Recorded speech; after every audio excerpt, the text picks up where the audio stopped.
बिस्मिल्लाहिर्रहमानिर्रहीम। अस्सलाम वालेकुम नादरीन, आप यूट्यूब चैनल देख रहे हैं। मैं इमरान खान हूँ। आज इमरान खान साहब के ख़िलाफ़ अल-कादर यूनिवर्सिटी का जो केस है उसका फ़ैसला सुनाया जाएगा और इसमें इमरान खान साहब को सज़ा सुनाई जाएगी। इसके ज़्यादा इम्कानात हैं क्योंकि बहुत सारे ऐसे लोग हैं जिनके एस्टेब्लिशमेंट के साथ अच्छे ताल्लुकात हैं, वो पहले ही अदालत का फ़ैसला बता रहे हैं। हालांकि अदालत का जो फ़ैसला है वो सिर्फ जज को पता होना चाहिए फ़ैसला होने से पहले, लेकिन यहाँ पे जो है लोग अंदाज़े भी लगा लेते हैं। अंदाज़ों के अलावा वैसे भी सबको पता है कि इमरान खान साहब को लंबे अरसे से विक्टिमाइज़ किया जा रहा है, उन्हें बेगुनाह सज़ाएँ दी गई हैं और जितने भी फ़ैसले आए अदालतों की जानिब से, जेल के अंदर जो ट्रायल हुए, वो सारे इमरान खान साहब के ख़िलाफ़ आए। तो ये मुमकिनात में से है कि दोबारा इमरान खान साहब के ख़िलाफ़ फ़ैसला आए। उनकी बहन ने कहा जी हम तो दुआ कर रहे हैं कि इमरान खान के ख़िलाफ़ फ़ैसला आए ताकि हम फटाफट जो अगली अदालत में जाएं और मुंह काला हो जिन लोगों ने इमरान खान के ऊपर ये गंदा केस बनाया उनका भी। तो उनका कुछ ऐसे बोलना है। इस पर शुएब शाहीन साहब ने एक बड़ा ज़बरदस्त पेपर जारी किया है जिसमें इस केस की समरी है कि एक्चुअली ये अल-कादर यूनिवर्सिटी का केस है क्या। अगर इसको सिंपल करना है तो इसमें 4 चीज़ें हैं जिसके बारे में उन्होंने कहा, और असल सवाल के बारे में उन्होंने कहा कि वो भी इसमें एक है जिसका पता चलना चाहिए। एक, उन्होंने कहा कि हुसैन नवाज़ को 190 मिलियन की अदायगी। इसका पहला नुक्ता ये है कि नवाज शरीफ के बेटे ने लंदन में 9 अरब रुपए का फ्लैट मलिक रियाज के बेटे की कंपनी को 18 अरब रुपए में बेचा। नंबर 2 नुक्ता वो ये बता रहे हैं कि नेशनल क्राइम एजेंसी ने इस रकम को जब्त कर लिया, ये कहते हुए कि जी इतने पैसों में क्यों आपने बेच दिया और ख़रीद लिया, यानी ये इतने का तो है ही नहीं ये अपार्टमेंट। वो तो फिर सौदा वहीं पे हो गया। लेकिन एनसीए ने मुश्तबा ट्रांजैक्शन पर कार्रवाई का आगाज़ किया और एनसीए ने ही इनसे सवाल किया कि ये जायदाद दुगनी कीमत पर क्यों फ़रोख्त की गई। फिर तीसरा मरला यह है कि रकम की पाकिस्तान में मुंतकली। उन्होंने कहा जी रकम सुप्रीम कोर्ट ऑफ पाकिस्तान के अकाउंट में मलिक रियाज ने जो बैरिया टाउन कराची के हवाले से जुर्माने की अदायगी करनी थी उसमें ये रकम वापस ला के पाकिस्तान में जमा करवा दी गई। और इसमें एनसीए का और मलिक रियाज का एक मुआहदा हुआ था कि इसको खुफिया रखा जाएगा और इस शर्त के ऊपर यह रकम पाकिस्तान को देने का फैसला किया गया। पाकिस्तान ने खुफिया रखने की शर्त को तस्लीम करते हुए रकम ले ली। अगर तो ये फैसला गलत था पाकिस्तान की काबीना का, तो पूरी कैबिनेट का फैसला गलत था, पूरी काबीना अंदर होनी चाहिए। इमरान खान अकेले के खिलाफ जज फैसला नहीं दे सकता। नंबर 2, अगर ये फैसला गलत था तो उसके बाद शहबाज शरीफ ने काबीना बनाई, फैसले को रिवर्स नहीं किया। बाद में एक निगरान काबीना बनाई गई, फैसला रिवर्स नहीं हुआ। अभी फिर शहबाज शरीफ ने काबीना बनाई, फिर फैसला रिवर्स नहीं हुआ। तो ये भी उतने ही कसूरवार है। फिर आखिरी नुक्ता उन्होंने लिखा कि अल-कादर ट्रस्ट को ज़मीन, यानी मलिक रियाज ने सीरत नबी सल्लल्लाहु अलैहि वसल्लम अल-कादर ट्रस्ट के लिए 458 कनाल ज़मीन अतलिया की। अल-कादर ट्रस्ट मंसूबा, ये रकम पाकिस्तान आने से 1 साल पहले शुरू हो चुका था, यानी ये रकम बाद में आई 1 साल बाद, ये केस ही 1 साल बाद हुआ। लेकिन ये जो मंसूबा है अल-कादर ट्रस्ट यूनिवर्सिटी वाला, ये 1 साल पहले का है। तो इमरान खान का इसमें कोई ज़ाती फ़ायदा साबित नहीं हुआ। आम सवाल वो ये पूछ रहे हैं कि हसन नवाज़ को लंदन जायदाद की ख़रीदारी के लिए 9 अरब रुपए इजाफी अदायगी पर खामोशी क्यों है, ये सवाल शुएब शाहीन साहब ने पूछा। बहरहाल आज इमरान खान साहब को सज़ा सुना दी जाएगी। इम्कानात ये हैं, कुछ लोग कह रहे हैं 14 साल, कुछ कह रहे हैं 7 साल। बुशरा बीबी के बारे में अलग सज़ा बताई जा रही है, इमरान खान के बारे में अलग सज़ा बताई जा रही है। तो देखते हैं जनाब इमरान खान साहब को कितनी सज़ा आज के दिन में होती है, या आज फिर कोई बहाना बना के जज साहब निकल जाते हैं या कोई और एक्टिविटी हो जाती है। अदालत का तो वैसे ही मजाक बन गया है। अगर आज भी ये फैसला ना सुनाया गया तो अदालत का मज़ीद मजाक बनेगा और पाकिस्तान की अदालतों की जग हंसाई होगी, और तो कुछ नहीं होगा। इमरान खान साहब ने जो स्टेटमेंट दिया वो बड़ा अहम है। इमरान खान साहब क्या कहते हैं, मैं आपको स्टेटमेंट पढ़ के सुना देता हूँ उनका। और ये 2 जगह पे उनके स्टेटमेंट है। एक को तो खुद इमरान खान साहब के ट्विटर अकाउंट से ट्वीट किया गया, एक्स के ऊपर उसको पोस्ट करके डाला गया। ये बयान है जी, अल-कादर ट्रस्ट के भोंडे केस में मेरे खिलाफ फैसला देकर पूरी दुनिया में अपना मजाक बनवाएंगे और अपना मुंह मजीद काला करेंगे। मुझे एक ऐसे मुकदमे में सज़ा देने जा रहे हैं जिससे मुझे 1 टके का फ़ायदा नहीं हुआ, ना ही हुकूमत को 1 टके का कोई फ़ायदा हुआ। इस मुकदमे में असल सज़ा तो नवाज शरीफ की बनती है जिसने 9 अरब रुपए रिश्वत की मद में हासिल किए। नवाज शरीफ और जरदारी पर मेफेयर अपार्टमेंट की तर्ज के बेशुमार मुकदमात हैं। ये वो अफराद हैं जिन्होंने तोशा खाने से महंगे तरीन गाड़ियाँ खिलाफ कानून हासिल की। इन पर मौजूद तमाम मुकदमात ओपन एंड शट केसेस हैं, लेकिन इनको माफ़ करके मुकदमात को सिर्फ इसलिए ख़त्म कर दिया गया क्योंकि उन्होंने डील कबूल कर ली। इस केस में नवाज शरीफ से 9 अरब रुपए का हिसाब मांगना बनता है। बुशरा बीबी अलकादर ट्रस्ट केस में बिल्कुल बेकसूर हैं। उनको केस में शामिल करने का वाहिद मकसद मुझ पर दबाव बढ़ाना था। इससे पहले भी बुशरा बीबी को 9 महीने बेगुनाह जेल में रखा गया है। दुनिया में कभी कोई शख्स जिसे मालूम हो कि वो बददियानती कर रहा है न्यूट्रल अंपायर नहीं लगाता। मैंने क्रिकेट में न्यूट्रल अंपायर का रवाज कायम किया था और अब भी कहता हूं कि 9 मई और 26 नवंबर के वाक़यात पर एक जुडिशल कमीशन कायम किया जाए जो बिल्कुल न्यूट्रल हो और शफाफियत पर मबनी फैसला दे। हुकूमत इस मुतालबे से इसीलिए राय फरार इख्तियार कर रही है क्योंकि वो बददियानत है। हम जस्टिस अमीनुद्दीन आइनी बेंच के सरबराह को भी ख़त तहरीर करेंगे कि हमारे खिलाफ होने वाली इंसानी हकूक़ की खिलाफ वर्जियों की पटिशन सुने। हमारे जो बेकसूर लोग मिलिट्री तहवील में हैं उनको बदतरीन ज़हनी और जिस्मानी तशद्दुद का निशाना बनाया गया। हमारे मुकदमात को तरजीही बुनियादों पर सुना जाए। हमने इंसानी हकूक़ की आलमी तंजीमों और अक़वाम मुत्तहिदा को भी इस सिलसिले में ख़त लिखने की तैयारी मुकम्मल कर ली है। क्योंकि पाकिस्तान की किसी भी अदालत से हमें इंसाफ नहीं मिल रहा, तो इसलिए हम अब जा रहे हैं आलमी सतह पे। कादी फ़ायद ईसा और आमिर फ़ारूक एस्टेब्लिशमेंट के ओपनिंग बेस्टमेंट का किरदार अदा करते हैं। अब जो आईनी बेंच बना है वो भी इन्हीं की एक्सटेंशन है, जैसे वो कादी फ़ायद ईसा और आमिर फ़ारूक साहब के बारे में बात कर रहे हैं। पूरी दुनिया में इंसानी हकूक़ की पामाली की कोई माफ़ी नहीं मिलती। जनरल पनूशे मगरिब का ताकतवर जनरल था, लेकिन इंसानी हकूक़ की पामाली और तशद्दुद करने पर उसको कड़ी सज़ा सुनाई गई। हमारे सियासी वर्करों को अगवा करके तशद्दुद किया गया। 9 मई में जिसने तहरीक इंसाफ को खैराबाद कह दिया उसके तमाम इल्ज़ामात से उसको बरी कर दिया गया। 8 फरवरी को पाकिस्तानियों के हक पर बेशर्मी से डाका मारकर इंतखाबात को चोरी किया गया और पूरी दुनिया में अपना मजाक बनवाया गया। खुली मैंडेट चोरी के बाद पाकिस्तान में हर जानिब अदम एतमाद के, अदम इस्तेहकाम के साए हैं। 8 फरवरी को पूरी कौम यौम स्याह मनाएगी। इस दिन फार्म 47 की जाली हुकूमत कायम करके पाकिस्तान में जमहूरियत और जमहूर का गला घोंट दिया गया था, जिसके बाद मुल्क में ना तो सियासी इस्तेहकाम आ सका है ना ही माशी इस्तेहकाम। हमने मुज़ाकरात ज़ाती मफादात के लिए नहीं किए बल्कि मुल्क के वसी तर मफाद में करने हैं। पाकिस्तान को दरपेश सियासी और माशी बहरानों के खात्मे, दहशतगर्दी के मसले पर काबू पाने और मुल्क को दरपेश दूसरे संजीदा मसाइल के हल के लिए सियासी बहरान का खात्मा बहुत ज़रूरी है। ये जी इमरान खान साहब का स्टेटमेंट है। उन्होंने कुछ और बातें की हैं इमरान खान साहब ने। एक तो उन्होंने कहा कि आर्मी चीफ को हमसे माफ़ी मांगनी चाहिए, हमारे लोगों को पकड़ा और मारा गया है। अगर गंडापुर ने कहा कि 9 मई में हमारे लोग शामिल थे तो गंडापुर ने गलत कहा। यह भी इमरान खान साहब का स्टेटमेंट रिपोर्ट हुआ। फिर उन्होंने ये कहा कि अडियाला जेल में अब आपसे ज़्यादा देर मुलाकातें नहीं होंगी। मैजिक बॉल मुझे पहले ही सब कुछ बता देती है। ये मैजिक बॉल क्या है याद रखिएगा, मैं अभी आपको बताता हूँ। न्यूट्रल अंपायर के लिए पहला खिलाड़ी हूँ जिसने जदोजहद की।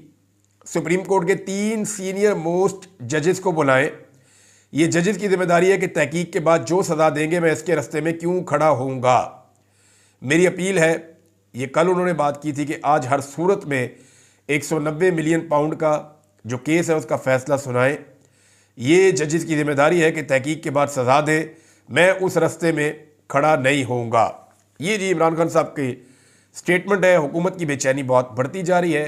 व्हाट इज़ मैजिकल बॉल, ये अगर आप ट्वीट करें ना कि इमरान खान मैजिकल बॉल, अगर आप लिखें या आप यूट्यूब के ऊपर इसका लिंक आप लिखें कि इमरान खान मैजिकल बॉल, तो इमरान खान ने एक बॉल किया था और वो बॉल किया था कपिल देव को और उन्हें क्लीन बोल्ड कर दिया था, तो उसको मैजिकल बॉल कहते हैं। मैजिकल बॉल क्या है कि इमरान खान साहब को कंडीशंस की इतनी समझ आ जाए एक बॉलर को और वो बॉल को अपने मुताबिक ऐसे तैयार कर ले कि फिर वो उसकी मैजिकल बॉल बन जाए। यानी उसे पता चले कि मैं बॉल को कहाँ फेंकूंगा, वो कितना स्विंग होगा और उसके बाद उसका नतीजा क्या निकलेगा। यानी कंडीशंस इमरान खान के हाथ में इतनी ज़्यादा आ गई हैं कि अब उनके हाथ में एक मैजिकल बॉल है और वो मैजिकल बॉल के ज़रिए से पहले से मालूम कर लेते हैं कि जब मैं बॉल करूँगा तो वो कहाँ पड़ेगी और पड़ के कहाँ जाएगी और उसका नतीजा क्या निकलेगा। तो उनकी प्रिडिक्शन बेहतर हो रही है। इससे पहले भी हमने आपको बताया कि इमरान खान साहब ने जितनी भी चीज़ें प्रिडिक्ट की थी, जो उन्होंने सहाफ़ियों के साथ ऑन द रिकॉर्ड और ऑफ द रिकॉर्ड उन्होंने बातें की थी, वो सारी बातें दुरुस्त साबित हुई हैं। इमरान खान साहब की जो सियासी पेशन गोइयाँ थी गुज़िश्ता 1 साल में, हमने वो सारा कुछ पाकिस्तान में होता हुआ देखा है। मुझे अच्छी तरह याद है कि सिद्धू जो भारत के क्रिकेटर हैं, वहाँ पे एक कपिल शर्मा शो आता है, उसके अंदर भी वो बड़ा लंबा अरसा मौजूद रहे, वहाँ पे सियासत भी कर रहे हैं भारतीय पंजाब में। नवजोत सिंह सिद्धू, उनका मैंने एक इंटरव्यू किया था, तो मेरी उनसे मुलाकात हुई गवर्नर हाउस पंजाब में, और काफ़ी देर हम उनके साथ बैठे रहे।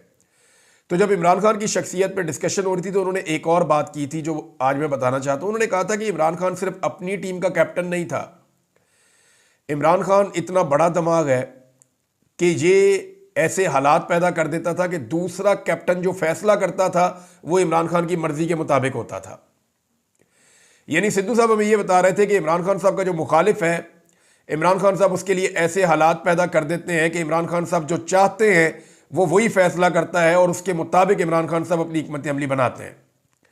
यानी आज इमरान खान साहब पूरे निज़ाम को उस जगह पर ले आए जहां पे वो लाना चाहते थे। कंडीशंस इमरान खान साहब के हक में है, मैजिकल बॉल उनके हाथ में है, और ये वही कैप्टन है जो दूसरे कैप्टन के दिमाग को बेहतर स्टडी कर लेता था, पढ़ लेता था, और इसको पहले पता होता था कि ये क्या करेगा और ये मैं करूंगा तो इसका रद्देमल क्या होगा। इमरान खान साहब को पहले पता है कि इमरान खान साहब ये करेंगे तो एस्टेब्लिशमेंट का रद्देमल ये होगा, इमरान खान साहब वो करेंगे तो एस्टेब्लिशमेंट का रद्देमल वो होगा, वो पहले से जानते हैं इसके बारे में। तो मैजिकल बॉल उनके हाथ में है, उनकी प्रिडिक्शन बेहतर है और कंडीशंस भी उनके हक में जा रही हैं इस वक्त फ़िलहाल। तो यहाँ इमरान खान साहब जो हैं वो वैसे भी लोग कहते हैं वो किस्मत के धनी भी हैं। रमीज राजा की आपको बात याद है ना कि 1000 में से 1000 मरतबा इमरान खान आपको गलत साबित करेगा। प्रॉब्लम हुआ क्या, देखें इसको ज़रा थोड़ा सा मैं 1 मिनट में आपको समझा देता हूँ। पाकिस्तान की जो एस्टेब्लिशमेंट है वो हमेशा से एक हीरो की तरह रही है इस मुल्क में। उन्होंने कुछ भी किया लेकिन एक हीरो का स्टेटस हमेशा उनके साथ रहा। बहुत सारे नगमे उनके ऊपर बने, बहुत सारी चीज़ें, वो नहीं, एक हीरो की तरह हमेशा लोग हमेशा प्यार करते हैं, मोहब्बत करते हैं, एक हीरो की तरह रखते हैं पाकिस्तान की एस्टेब्लिशमेंट को। और ये रोमांस बड़ा लंबा चला आ रहा है। इसके बीच में जो है ना, मुझे एक वाकया याद आ गया। एक मेरे वालिद साहब के दोस्त हुआ करते थे, हुसैन सादी उनका नाम था। वो सऊदी अरब में एक बहुत बड़ी कंपनी है जो गवर्नमेंट के ठेके लेती है, वो उस कंपनी के ठेकेदार थे और उस कंपनी को बांग्लादेश से, पाकिस्तान से, इंडिया से, वो यहाँ इन मुल्कों में से उनको लेबर फ्राहम करते थे और लोगों को ले जाते थे, वहाँ पे जाके उनसे काम लेते थे सऊदी अरब में। तो हुसैन सादी का एक जुमला होता था कि इतनी तरक्की करो कि तुम्हारा सर आसमान के साथ लगे लेकिन मेरे हाथ के नीचे रहकर। ये एक मिस्री शायरी था और ये इसका जुमला बड़ा मशहूर था इसकी कंपनी के अंदर कि इतनी तरक्की करो, जिन लोगों को ये ले जाता था उन्हें ये कहता था कि इतनी तरक्की करो कि तुम्हारा सर आसमान के साथ लगे लेकिन मेरे हाथ के नीचे। तो पाकिस्तान की एस्टेब्लिशमेंट जो है वो किसी की भी तरक्की से परेशान नहीं होती जब तक कि उनका कद एस्टेब्लिशमेंट से छोटा रहता है। इमरान खान साहब का कद एस्टेब्लिशमेंट से बड़ा हो गया। इमरान खान साहब कौम के हीरो हैं और कौम ने इमरान खान साहब को ज़्यादा प्यार दिया। ये भी एक बड़ा रीज़न है कि मुखालफत इस लेवल तक चली गई कि एस्टेब्लिशमेंट की बर्दाश्त से बाहर हो गया कि ये हमसे ज़्यादा आगे कैसे हो सकता है, लोग हमसे ज़्यादा प्यार कैसे कर सकते हैं, लोग हमसे बड़ा इसको समझदार, अक्लमंद, ईमानदार और हीरो कैसे समझ सकते हैं। ये नहीं हो सकता। तो ये उनसे बर्दाश्त भी नहीं हो रहा था। अब इस वक्त जो है वो बर्दाश्त हुकूमत से नहीं हो रहा क्योंकि हुकूमत की बेचैनी और बौखलाहट जो है वो शुरू हो गई है और बढ़ती जा रही है। जब से उन्हें मालूम हुआ कि आर्मी चीफ उनके इल्म में लाए बगैर पाकिस्तान तहरीक इंसाफ के अहम लोगों से उन्होंने मुलाकातें की हैं। अब नून लीग अंदाजे लगा रही है, उनके दिल में वसवसे आ रहे हैं। यानी राणा सनाउल्लाह साहब का कहना है कि बातचीत होनी होती तो क्या आर्मी चीफ की सतह पे होती। तो मैं राणा सनाउल्लाह साहब को बताता हूँ कि प्रॉब्लम जिस लेवल की होती है ना, उसका सलूशन भी उसी लेवल पे जाके होता है। यानी जिस सतह का अवामी और बैरूनी दबाव है उसी सतह पर बातचीत होनी चाहिए। और असल दबाव यह है कि पाकिस्तान की जो अहम तरीन शख्सियात हैं उनके ऊपर मगरबी ममालिक में बहुत बड़े बड़े बैन लगने वाले हैं। इसके लिए ओवरसीज पाकिस्तानी कोशिश कर रहे हैं और अमेरिका के अंदर से इस पर डेवलपमेंट हुई तो फिर पूरे यूरोप में और मगरबी दुनिया में इस पर डेवलपमेंट हो जाएगी। यानी ये लोग और इनकी फैमिली इनके लिए ट्रैवल करना मुश्किल हो जाएगा, इनके वीज़े कैंसिल हो जाएंगे, इनके जो असासे हैं वो मुंजमद हो जाएंगे। उसके अलावा इनको जो इमदाद मिलती है, US एड वगैरह बाकी चीज़ें, वो भी बंद हो जाएंगी। और माजी में वहाँ से जो सनदें या कोई कोर्सेज किए हुए हैं वो भी, उनके नताइज भी मुअत्तल हो जाएंगे। तो इस किस्म की चीज़ें अगर होती हैं तो चंद शख्सियात, बड़ी शख्सियात, उनके ऊपर बड़ा इम्पैक्ट आएगा। कादी फायद हिस्सा है, आपका जो चीफ इलेक्शन कमिश्नर है वो इसका हिस्सा है, साबिक आर्मी चीफ है, साबिक DGISI है, मौजूदा जो अफसरान हैं वो भी हैं, वज़ीर आज़म है, वज़ीर दाखिला है, वज़ीर इत्तलाआत है, वज़ीर दिफा है, वज़ीर आला पंजाब है, IGs हैं, कुछ और ऑफिसर्स हैं। तो इनके नाम बाकायदा जो हैं वो वहाँ शामिल किए गए हैं।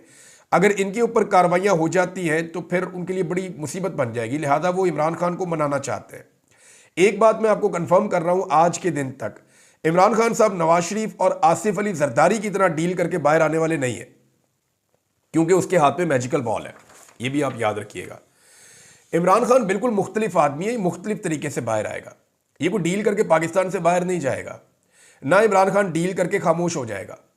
इमरान खान साहब अगर डील करेंगे तो इमरान खान साहब बाहर आएंगे, और पाकिस्तान के लिए अगर डील करेंगे तो वो इतनी करेंगे कि जनाब पाकिस्तान की खातिर नए इलेक्शन में चले जाते हैं, पाकिस्तान की खातिर कुछ चीज़ों को हम आगे बढ़ा लेते हैं, पाकिस्तान की खातिर हम कुछ वक्त दे सकते हैं। इसके अलावा इमरान खान साहब कुछ ऐसी डील करने वाले नहीं है कि मेरे केस ख़त्म कर दो, मैं 1 साल तक चुप रहूँगा। ये मरियम नवाज का ट्विटर अकाउंट थोड़ी है, ये इमरान खान की गैर मौजूदगी में काम कर रहा है। यानी इस वक्त जब एक आदमी की पार्टी की आर्मी चीफ से मुलाकात होती है और वहाँ तो खामोशी बनती है, नवाज शरीफ होते तो वो तो बिल्कुल कंबल लपेट के सो जाते इस वक्त कि ठीक है मुज़ाकरात करो, मैनू कड्डो इत्थों जेल दे विचों। मियाँ साहब, जरदारी साहब, मरियम नवाज, इन सब ने यही किया हमेशा। हालांकि इनकी AC वाली जेलें थी, इनके बड़े बड़े कमरे थे, वहाँ पे बेड लगे हुए थे, वहाँ पे फ्रिज इनको पास मौजूद था, वहाँ इनको गर्म खाना मिलता था। सुबह के वक्त लिखते थे दोपहर को क्या खाना है, दोपहर को लिखते थे शाम को क्या खाना है। इनको बेहतरीन खुराक वहाँ पे मुहैया की जाती थी, तमाम खाने इनके घर से जाते थे। टेलीफोन की सहूलत, मोबाइल फ़ोन की सहूलत मरियम नवाज के पास थी। मोबाइल का iPhone बिल्कुल छोटे साइज़ का मरियम नवाज के पास मौजूद था, जिसको रिकवर किया गया था नैब की कस्टडी से, जिसके ऊपर रोला डालती है कि जनाब मेरे ऊपर आधी रात को बंदे आ गए। तो वो सिर्फ 3 लोग थे, जिनमें एक बंदा जो है वो वीडियो बनाने वाला था और 2 औरतें थी जो कमरे की तलाशी ले रही थी। तो गुड़िया बाजी कह के उन्होंने ला के वहाँ पे मरियम नवाज को मोबाइल फ़ोन दिया हुआ था। तो ये तो मौजें कर रहे थे, इंजॉय कर रहे थे, AC मौजूद थे इनके पास, हर तरह की सहूलतें, कुर्सियाँ टेबलें लगी हुई थी इनके कमरों के अंदर। यानी शहबाज शरीफ ने लड़ाई इस बात पे डाल दी थी कि मुझे अपनी कुर्सी उठा के यहाँ से यहाँ क्यों रखनी पड़ी। मैंने जब बुलवाया था तो मुलाजिम पहुँचना चाहिए था, आके मेरा काम करता। तो मेरी पता भी है तुम्हें मेरी कमर में तकलीफ है, मेरी कुर्सी उठाकर मुझे खुद यहाँ से यहाँ रखनी पड़ी है। तो इस लेवल की इनकी जेल थी। तो इन्होंने तो जेलें कभी देखी नहीं, लेकिन इसके बावजूद ये कंप्रोमाइज़ करते थे। इमरान खान कंप्रोमाइज़ करने वाला नहीं है, ये बात आप जहन में रख लें कि वो नवाज शरीफ और जरदारी की तरह बाहर नहीं आएगा, वो अपने तरीके से बाहर आएगा, क्योंकि वो नवाज शरीफ और जरदारी की तरह गिरफ्तार भी नहीं हुआ, वो बाहर भी फिर अपने तरीके से ही आएगा। जुल्मे खलीलजाद का एक स्टेटमेंट आया नाजरीन, और ये भी बड़ा अहम बयान है। जुल्मे खलीलजाद का ये कहना है कि बजाय इसके कि पाकिस्तान की फौजी गालिब हुकूमत अमेरिका में लॉबिंग पर पैसा खर्च करे, इसे 3 इकदाम करने चाहिए। नंबर 1, PTI के साथ एक मुआहदा करें। नंबर 2, इमरान खान को रिहा करें जो जाली इल्ज़ामात में जेल में कैद है। नंबर 3, इन इकदाम को 20 जनवरी तक मुकम्मल कर लें।